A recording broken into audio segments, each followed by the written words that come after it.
Today's guest, she was doing all the entrepreneurial things, trying all the businesses, and then she did something I think is very wise. She took a break. She's feeling like she was about to hit burnout, feeling overwhelmed. She took some time to rest, and then the idea came, the idea that built the business that she is known for today. And so on today's episode, we got to interview Jennifer Jackson talking about her yoga brand and how she scaled one product to over six figures in sales.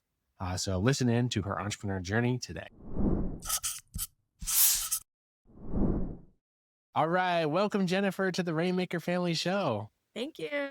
I'm excited to be here. Yeah, we're excited to have you on. We've been having some mastermind members on lately, and I saw your story in the group. I just thought this would be a fun one to highlight. And so I always want to bring it back, because we get to see one little sliver of your life being in the mastermind, kind of like a season.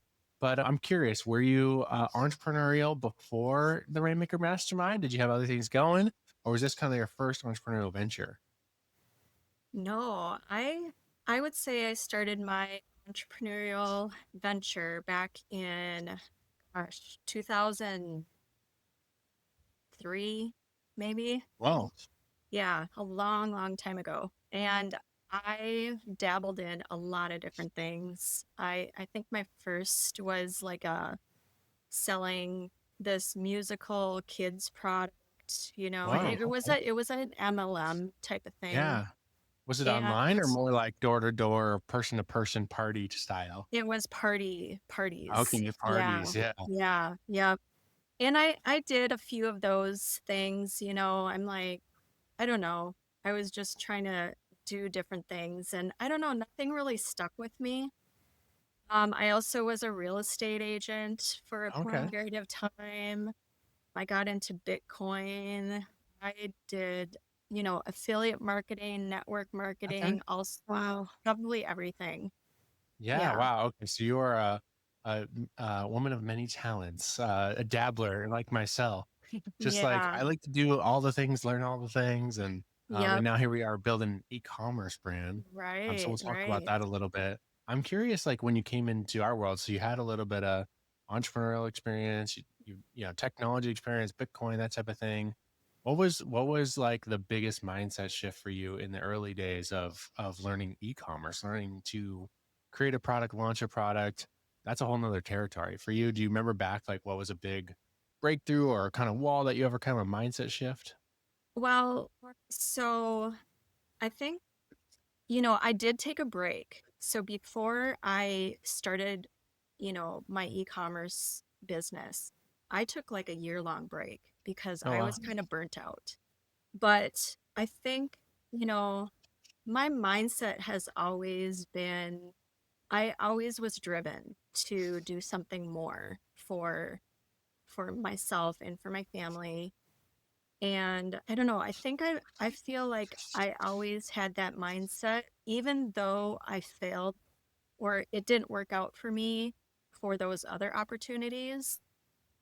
I always felt like there was something else for me, and I was always willing to try something new, and try something different and learn Mhm. from new experiences and new opportunities. And when I came across your video on Facebook, I'm like, I saw myself like doing that. I saw myself Oh, like, oh, I can do that. I think just having, yeah, that mindset of being able to see the end product, like I mhm. knew that there was going to be an end to Yeah. what I was creating. I think that's what the excitement was for me, was I was able to be like tangibly be able to touch and feel the final thing, Hmm. you know. Yeah. That's amazing. I feel like you're someone who is a lifelong learner. Like you want to learn and dive in. And that's like such a good skill to have. Like you've never arrived, but you're just continuing to grow. I'm curious, like when you started, you said your entrepreneur journey, you feel like you started in like the early 2000s, like 2003. Was there something that was like the tipping point in your life where you're like, I'm ready to try this? Or do you think you kind of had that like entrepreneur itch earlier on? Like, what kind of led you to like, I'm going to dive into my first, like, second stream of income or creating something more for my family? I don't know really what it was in me. I guess, my mom was always, she always worked two jobs. And from what I remember myself too, like I always had a second job. And Hmm. when I was introduced to kind of the entrepreneur world, I just totally gravitated towards it. It just Yeah. really intrigued me and I wanted to learn more about it. Mhm. And it was just more exciting than working a 9 to 5 job. Yeah. I was always so bored at my 9 to 5. Mm. Like I needed something more. I needed more challenge. I needed something more. And I I guess that was just the pivoting point for me is just I just needed something more. I'm curious, like, I know in your story, we'll talk about the brand a little bit. And part of the brand story is your daughter, right? And she had dyslexia and scoliosis, and this kind of you had this idea for this product. I'm curious though, on the dyslexia side of things, do you yourself have any kind of neurodivergence, or do you feel like you have similar kind of you're I don't know. I always see like a lot of entrepreneurs have this kind of like I feel like I'm wired a little bit differently. And you saying that Mhm. stuff about like 9 to 5 just felt boring. This felt way more exciting. It seems like you're kind of wired that way. Am I Yeah. landing on something there? Well, I was never diagnosed with dyslexia, but the more I think about I don't know, I must have something because I don't know. I know dyslexia is hereditary, but Mhm. Yeah. you know, neither side of the of her my side her or her dad's side, was ever diagnosed with it. So I don't know. But I feel like I do have something, because I always felt something was wrong with me Mm. whenever I said to my mom, like, I think I'm gonna look for another job. I'm bored here. And she is like, what? You have a great job. I'm like, I know, but there's something missing. Yeah. It Yeah. sounds like something. I mean, me and Chelsea both I lean more towards ADHD wiring. Mhm. Chelsea did a whole podcast about dyslexia. She grew up with dyslexia, but I feel like they're really superpowers in Mhm. entrepreneurship. But they Yes. can be definitely like, especially ADHD, it can be like that, like new thing. But I think what you did Yeah. there too, like you took a break because Mhm. you went on this journey of doing a lot of things Yeah. and kind of got to the point of burnout. I think that was really wise to take a break Yeah. too and just kind of give yourself time Absolutely. to rest. Because oftentimes it's in those times then you come up with a new idea or you have the new Mhm. inspiration, or Yeah. it's usually not in the hustle and bustle of doing No. something. It's Yeah. usually on the road trip or on the, like in the shower when you're not Yeah. thinking about anything when that thing comes. And Yeah. so, yeah, I think that was really wise kind of move just to kind of take a break, just take a breather, Mhm. Yeah. and then let the thing kind of come to you. So, yeah, that's awesome. Yeah. I, I want to talk about the brand a little bit. So tell us about the products you're launching and kind of, I hinted at the story, but tell us a little bit about the brand story. Yeah. So, when I started, I didn't really have any ideas on what I wanted to do. Mhm. But after going through the challenge and going through, training session, and learning how to find profitable products, I happened to, my daughter basically, at the time, she was going through a lot of different mental health, you know, issues at the time, and she gravitated towards learning yoga. And this wasn't anything that I personally do, actually. I don't practice yoga myself, but she at the time was doing yoga. And she happened to have a yoga mat that she carried with her. Her stepmom had given her this yoga mat, and she was carrying it in her arms when I picked her up one day. And so I started researching yoga products. And I'm really into bags. I love bags, purses, Yeah. bags, you name it, you know? And so when she was carrying all her stuff, I saw her like carrying all this stuff for yoga. And so I started searching yoga bags and Mm. it fit the criteria. And so I went for it, you know? And that's kind of how I got into, yeah, that yoga brand. And Huh. yeah. So What's it been like launching a product in a niche that you're weren't as familiar with? You weren't practicing yoga at the time. Hmm. Did you start practicing yoga, or did you just have to learn a lot about it? How did you, because like, products, always want to serve that customer. Tell us about that process. yeah. So it was easy for me to actually design the bag. However, yeah, making that connection with individuals that do yoga is completely different. Yeah. Mm. So that is where I, had to learn. I had to learn more about individuals who do yoga and what they were looking for. And I did actually go to a class Yeah, that's because awesome. I was trying to connect and relate and Yeah. and so I do use yoga mat, but yoga isn't something I do on a regular basis, but I've actually gone to free yoga classes and I've Nice. connected with Yeah. individuals who have done yoga. I've also started talking with yoga studio owners Oh wow, Mm. cool. and making those connections as well. Yeah. So I'm just trying to, you know, figure out what audience, I'm trying to really focus on and cater to. Mm. I love that how you were like the design part was easy, but then getting kind of in the mind of someone who is practicing yoga and what they need is just like you're putting yourself out there. I'm curious in that product development and maybe even the products that you're wanting to create in the future. What are some questions that you are asking, whether it's yoga instructors or even people like your daughter who practice regularly? Like, what types of questions did you ask? And was there anything that surprised you in their answers in doing that research? So interestingly, in my first yoga bag design, so I'm actually in the process of making improvements to my yoga Cool. bag right now. In my first design, I think initially I actually just really went off of the commentary that was off of Amazon, the Okay. reviews that Yeah. were on Amazon. That is kind of where I got probably the bulk of my ideas from. Yeah. And, I kind of really went off of that. I didn't really start connecting with individuals until after I launched the product, which is probably backwards, but, that's how I did it.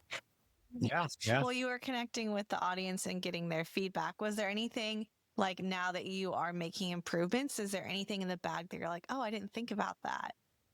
Yeah. So I actually for this improvement, I reached out to my audience Hmm. and I asked for volunteers to help me make design Oh well. decisions Oh, cool.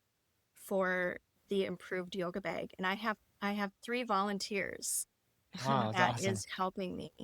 So they've purchased my bag Yeah. Okay. and they are helping me with my new design.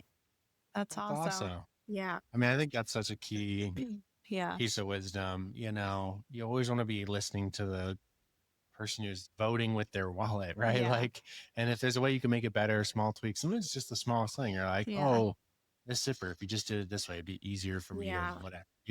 Yeah. And it's so nice to get that third party perspective, Hmm. because Yeah. sometimes you get so in the tunnel vision of doing your own product, and you just kind of don't see things. And then you get it in front of strangers and they'll call out stuff that you don't see. Hmm. So I love that you're doing that, getting feedback.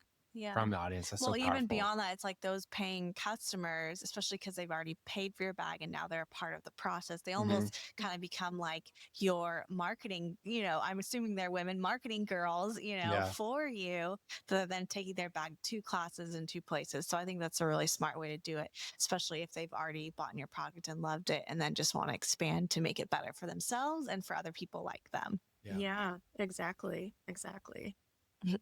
I'm curious, like what's been one of your proudest moments so far? I know you're just, getting started with the entrepreneurial journey and building the business, but what has been one of your more proud moments in this journey of e-commerce so far? Oh, I guess, well, it is reaching, over $100,000 in sales just on one product. That's pretty I awesome. think Yeah. that, Amazing. and being a solo entrepreneur, doing this all by myself, Mm-hmm. Yeah. you Yeah. know? Yeah. There's a lot of pieces that go into it. Mm-hmm. Product design, manufacturing, all those things, doing it on your own, hitting six figures with one product. That's really exceptional. Any seasoned entrepreneur will tell you it's not about how much you make, it's how much you keep. We got to increase your income while decreasing your expenses. So, what if there's a way to decrease your taxes, to protect you against liability, and to open up doors to business funding for your business? This is where our friends at Prime Corporate Services come in handy. They're experts and they help our Rainmakers get structured in the right way. We worked out a deal with them just for our Rainmaker community to get you a free complimentary consultation with one of their experts. If you're starting a business and you want to get all your ducks in a row when it comes to the legal entity for your business structure, these guys are the go-to.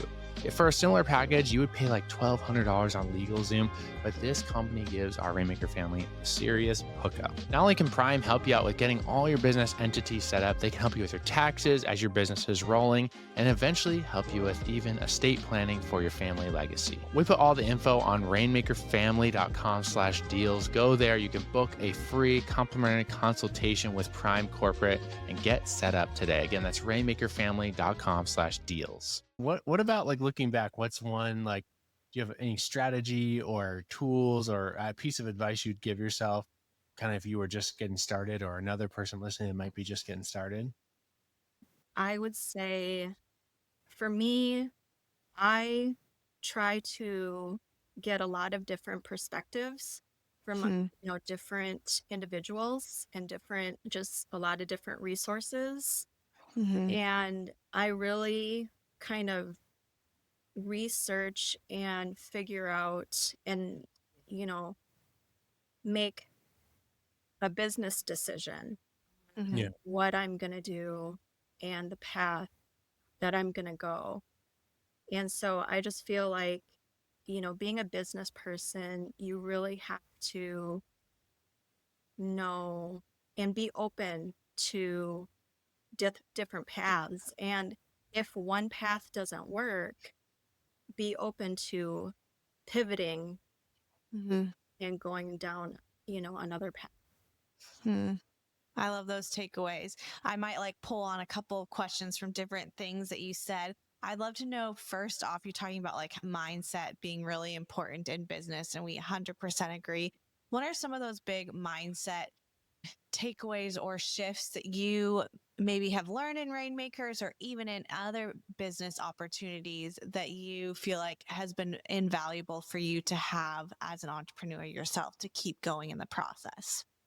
For me, I feel like in this specific journey with my business, I remember when I first launched that first fourth quarter, Okay. Yeah. um, I I think I was just kind of going with it, right? Mhm. And then I didn't really realize everything that was happening, financially.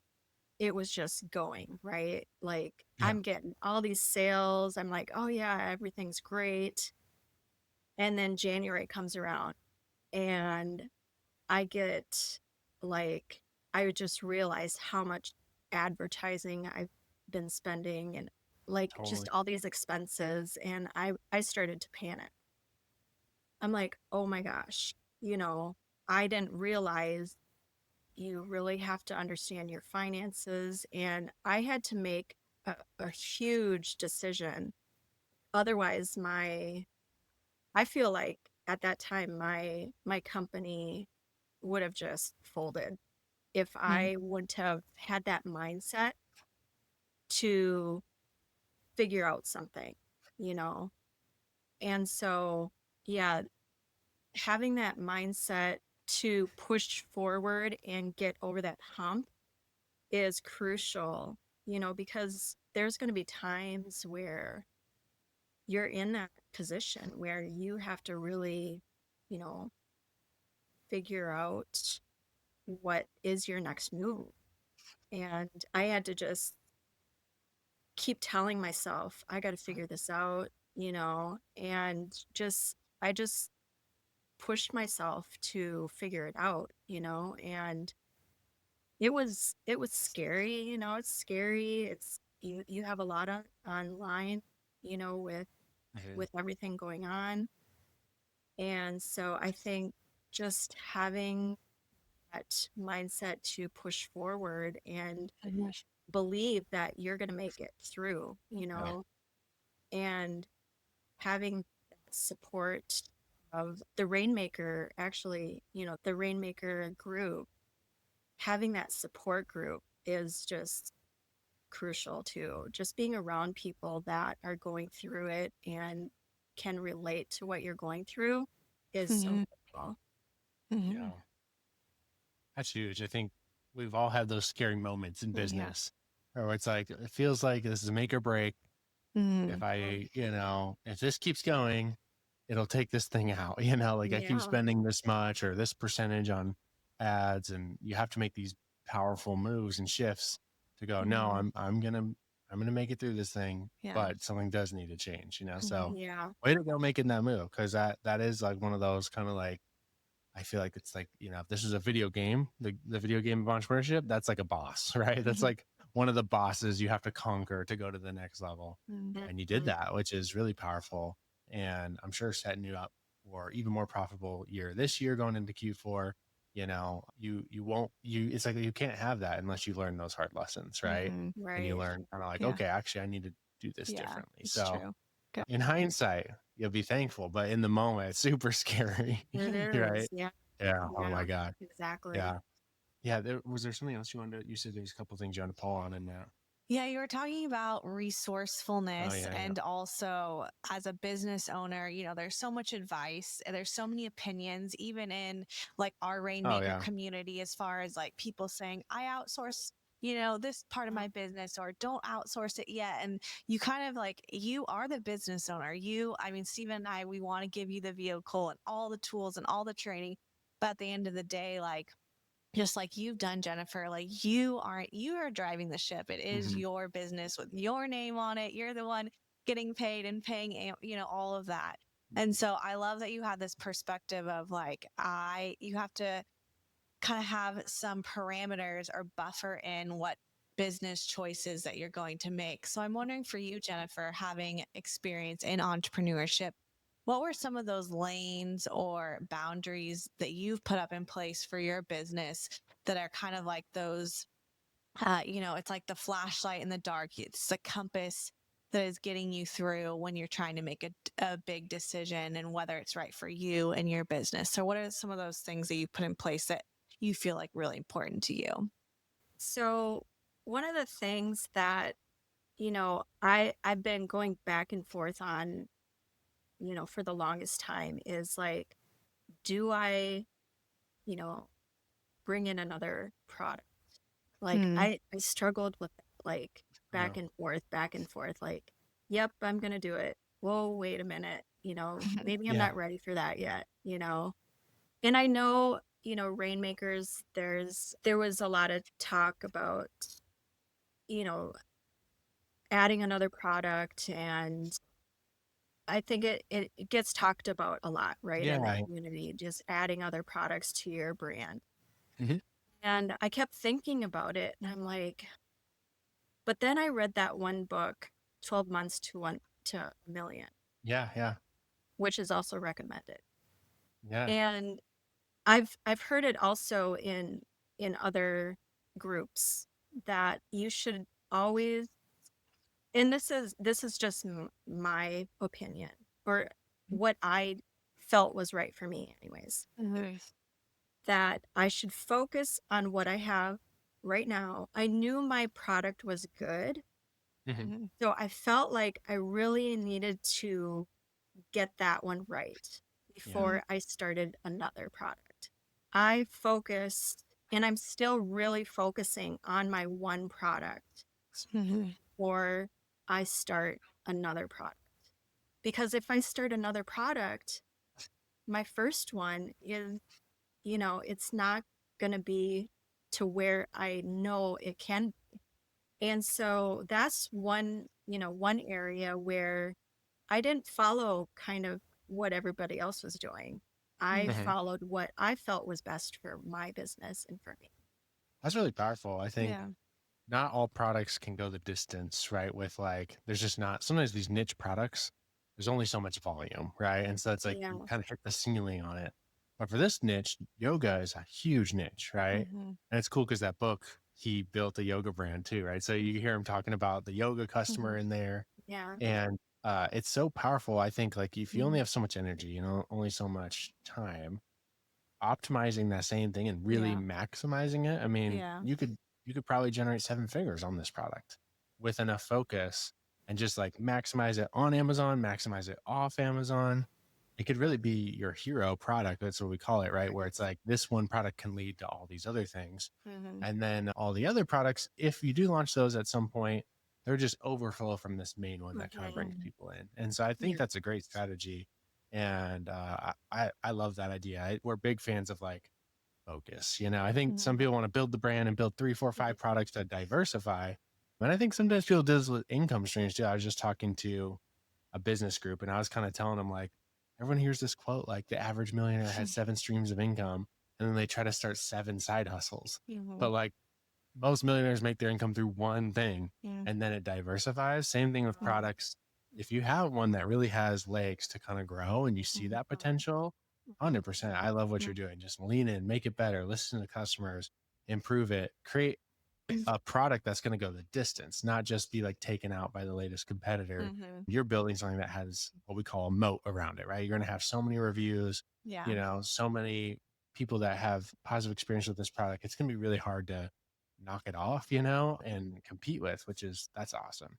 Yeah. So yeah, way to go. That's super cool. What are you dreaming of next for this business? You are improving on the product. You said, is this your second or third kind of iteration of the product? This is the second. Second iteration. Yeah, Okay. this is the second. So I believe that this will be the final version. And then I was thinking, and I'm still debating this, Yeah. is to make a smaller kind of version of the bag.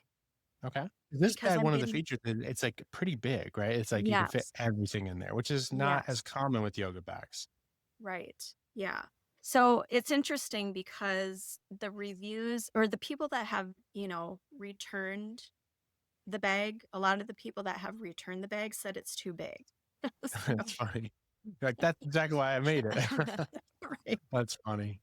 But So you that's had that why I'm crazy, like, you could have two options. You'd have your original size, and you have yeah, your standard size or something, yeah, right? right. Okay. So I'm like, Yeah. maybe I should make a smaller kind of version of Okay. the bag. Yeah. So yeah, I'm still trying to debate that. Otherwise, I was thinking of, yeah, adding on other products. But then I'm like, Okay. well, maybe just a smaller version of the bag would Mhm. Yeah. be good. I'm a big fan of like working with the same manufacturer. That's Mhm. Yeah. easy. They have Yeah. like if you go try to sell, let's say a yoga mat or yoga blocks, Mhm. now you're talking to a whole nother manufacturer, but a same Right. bag, Yeah. same manufacturer. That's a lot of time savings plus the financial savings. Sometimes now you're ordering twice from them. They're giving you Yeah. Mhm. discounts. So I'm a Yeah. big fan of that. And I like the idea. So of course do the research on it, but Yes. But if our listeners are yogis, I think that's how you say it, or interested in looking at your awesome product or ordering it or buying it for a friend, what is the best place that they can do that? They can go to shopmagnolay.com. Awesome. shopmanually.com. Okay, awesome. Very We'll cool. put that in the show notes so people can go check Sure. it out. The website looks awesome, by the way. Mhm. And yeah, Jennifer, thanks so much for coming on the show, sharing your Yeah. entrepreneurial Thank you. journey. For listeners of the show, thanks for listening. Share this episode with someone it'll encourage. and we'll see you on the next show. Bye-bye. Thank you for listening to another episode of the Rainmaker Family Show. If you're not a part of our mastermind yet, I want to say I think you're missing out. Our heart here at Rainmakers is to create total abundance for you. That's why we're offering a free one-on-one family freedom design session for you, our faithful listener. Yeah, if you want to hop on a call with our team, see if it's a good fit to build a business that creates time freedom for you, financial abundance, and helps you leave that thriving family legacy. That's what we're all about in our mastermind. You can grab a time on our team's calendar at rainmakerfamily.com/mastermind. Again, that's rainmakerfamily.com/mastermind.